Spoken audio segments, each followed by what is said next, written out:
Hey friends, if I've learned one thing in the kingdom, other than that people need to learn to hear God for themselves, it's that legacy is a deception. And it's not the same as inheritance when it comes to our Christian faith. You know, the world would tell you, you've got to grind, you've got to get after it, you have to get what you can while you can. You have to be the best at what you do so that you can be on top, so that you can accomplish all you want to accomplish.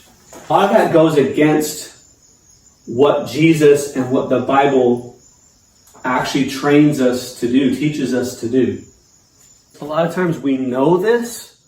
We know that there's something innately wrong with us just pursuing our own ambitions and trying to better ourselves to be at the top of everything. And I think there's something innately inside of us that we know this as believers, but we could, many times we can continue to pursue that end. I've even heard people say, that'll change their legacy. We got to build the legacy. We have to have a long-lasting legacy. But you don't hear in the Bible the apostles, the disciples speaking that way.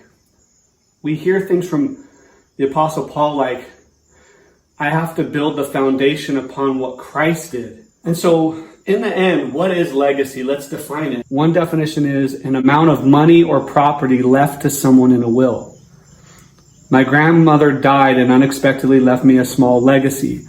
That word is closer to inheritance. The second definition is the long-lasting impact of particular events, actions, etc. that took place in the past of a person's life. He left us a rich legacy of buildings that are both innovative architectural creations and genuine works of art. In other words, it's about the person's life and what they left something. The reason why I want to share this is because legacy is about a person. It's about what a person did or didn't do. Now, the word inheritance says a thing that is inherited. He came into a comfortable inheritance, something that was given. And in law, an inheritance implies that one person, the deceased person, transfers assets to another who is a beneficiary. The beneficiary implicitly accepts all rights and obligations that aren't extinguished by death. In other words, you're receiving something from someone or from a family of some kind.